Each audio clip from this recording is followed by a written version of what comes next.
அனைவருக்கும் வணக்கம். இன்றைக்கி நம்ம பார்க்க போகிறது முட்டை கிரேவிங்க. இது ஒரு தாபா ஸ்டைல் கிரேவி. இது ரொம்பவே சூப்பராக இருக்குது. இது சப்பாத்தியோடு வச்சு சாப்பிட ரொம்ப டேஸ்ட்டாக இருக்கும். எப்படி செய்யலான்னு பார்க்கலாம் வாங்க. Welcome to my channel cook for my செல்லம். ஒரு ஜாரில் ஒரு பெரிய வெங்காயத்தை சாப் பண்ணி சேர்த்துருக்கிறேன். 3 பச்சை மிளகாய், 10 பல் பூண்டு, 1 இன்ச் அளவுக்கு இஞ்சி. சின்ன பூண்டாக இருக்கிறதுனால 10 பல் பூண்டு சேர்த்துருக்கிறேன். பெருசாக இருந்தால் ஒரு 4 to 5 கூட நீங்கள் சேர்த்துக்கோங்க. இதில் கைப்பிடி மல்லித்தலை சேர்த்துட்டு இதை ஒரு ஃபைன் பேஸ்ட்டாக நம்ம அரைச்சி எடுத்துகிட்டு வந்துடலாம். இப்போ ஒரு கடாயை வைங்க. 2 டேபிள் ஸ்பூன் ஆயில் ஊற்றுங்க.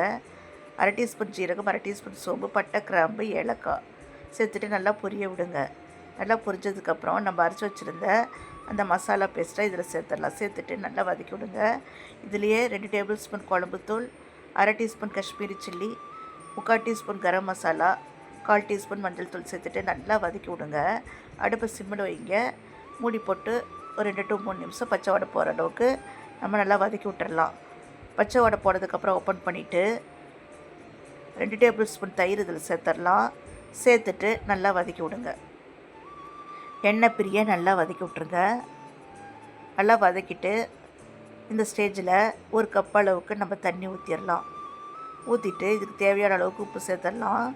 சேர்த்துட்டு மூடி போட்டு அடுப்பை சிம்மில் வைங்க. ஏற்கனவே நான் 3 முட்டை பாயில் பண்ணி வச்சுருக்கிறேன். நல்லா கலந்து விட்டுட்டு அடுப்பை மூடி போட்டு சிம்மில் ஒரு 10 நிமிஷம் விட்டுருங்க.